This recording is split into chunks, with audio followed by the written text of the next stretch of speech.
Hello, this is Just Listen, hosted by George.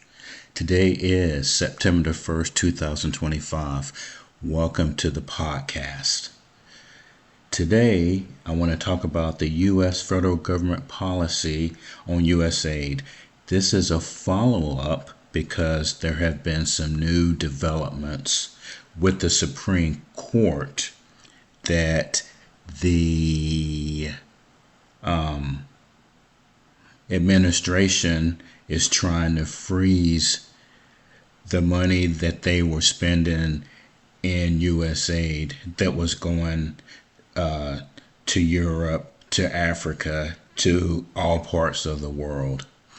Let me give you a little bit of background. I've done 2 or 3 on this subject. So, just to remind you, prior to the administration taking office in January, USAID was one of the biggest givers of money in the world to other countries. And please reference some of my old podcasts if you're interested in that. So, when President Trump took office in January, him and Secretary of State Marco Rubio realized that there was a lot of money going out, billions of dollars a year, pretty much, and they froze it. So the president, with executive authority, can freeze money going out to other countries. As a result of that, we don't know who it was, but there was a group that sued saying that Congress had funded the money, so it had to go out. Now, something to remember, something that you'll see in the mainstream media that's a little bit misleading. What the mainstream media will say is critical aid for hospitals, critical aid for people starving, all of those things. Now, the rest of the world, by comparison, gives millions of dollars toward that already. The United States, prior to President Trump taking office, was given billions of dollars. Now, specifically, you will remember that when the government efficiency took hold in January, they were given examples of what they were giving money to. So I don't want to get bogged down in that. You can go back and read that. What I want to focus on is some facts and details now. So a lower court said that now there's 12 billion still in play. From last year, it would have been 50 billion. So they got rid of most of that.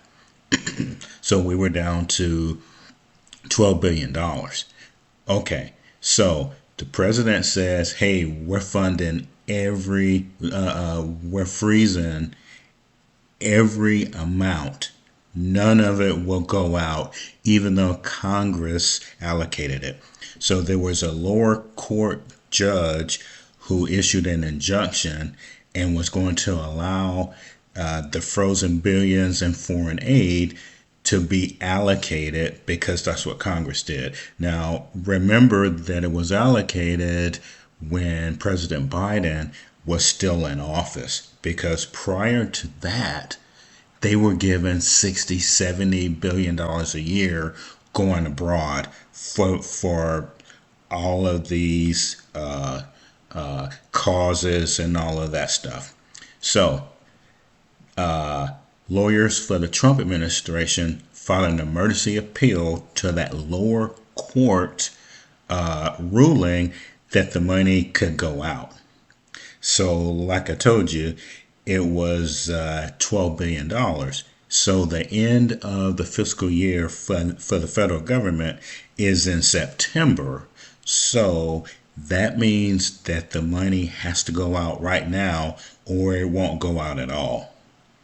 Okay, so now the issue is that The Solicitor General told the Supreme Court in emergency on Tuesday that absent intervention from the High Court, the Trump administration would be forced to rapidly obligate some $12 billion in foreign aid owed by 30 September. Now, so what happens now is that the the Supreme Court will have to rule pretty quick. And like I told you previously, this executive order was done on the first day that President Trump took office.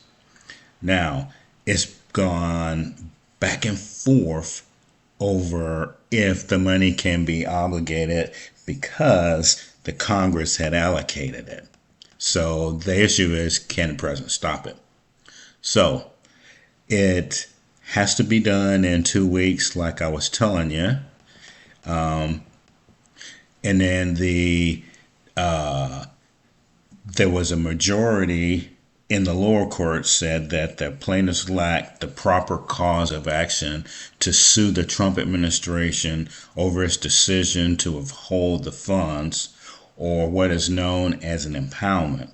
So this was when this started, someone, like I told you, filed saying that they wanted the money to be allocated anyway. And a lower court said that no, the president can withhold the funds based on being the president of the United States. So the bigger issue here is the balance of power between the executive branch and the legislative branch. So in these court rulings, they are saying, the legislative, even though they weren't the ones who filed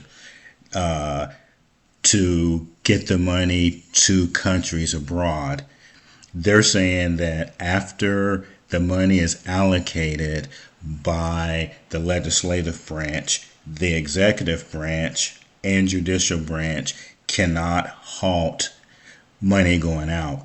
Now, that's pretty interesting, and I'm sure if you look back in history, you can find examples of this. So what they're saying is, so with the money going out, Congress did not upset the delicate inner balance by allowing for unlimited, unconstrained private suits.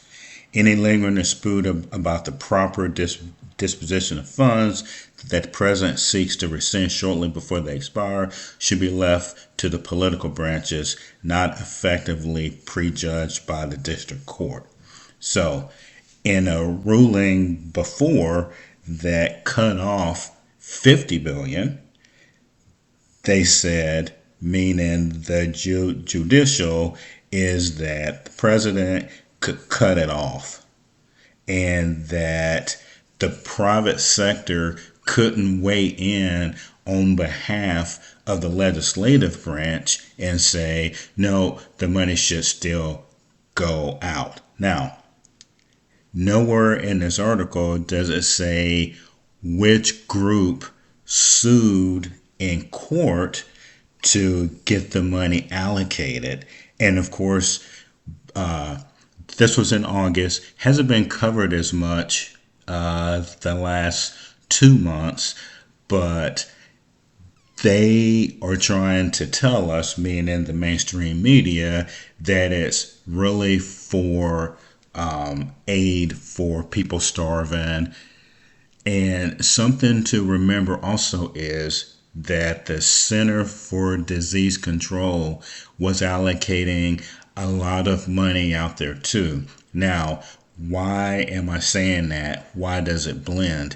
It blends because we were acting as the government in some of these countries financially, as I previously told you, and we were doing vaccinations, we were doing transition surgeries, we were feeding millions of people a day because the governments were not doing it.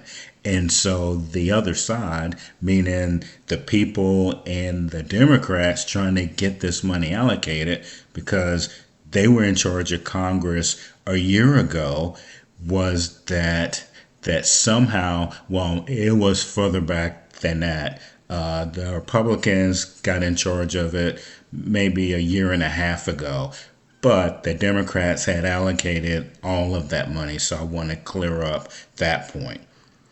And so President stopped the allocation of funds going out, which was billions of dollars. But when we go back and look at these causes, if you will remember, I said, wow, what's the role of these governments in other countries to feed, clothe, and medically take care of their own people? Now, I think that the courts are going to rule in the favor of the administration, but this is a big test because remember something, when there is a challenge of executive power versus legislative power in spending, that's important. And also remember, these are taxpayer dollars that we have been obligating every year through this USAID agency. And also remember that the persons who were in charge of it weren't necessarily American citizens. And remember that they also, Doge found that there were private accounts, etc.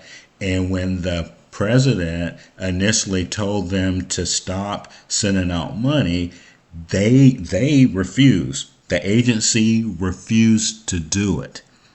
And the legal issue is that the Supreme Court is going to settle is once money is funded to a country outside of the U.S. or allocates funds within the country, can the executive, meaning the president, say, hey, that is either too much money, the funding is not needed, etc.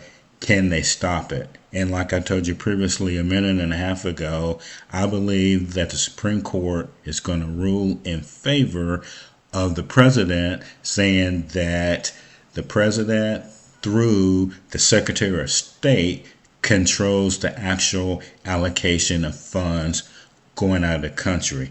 Let me know what you think. You can post to me and I will answer back. This is Just Listen, hosted by George. Have a great day.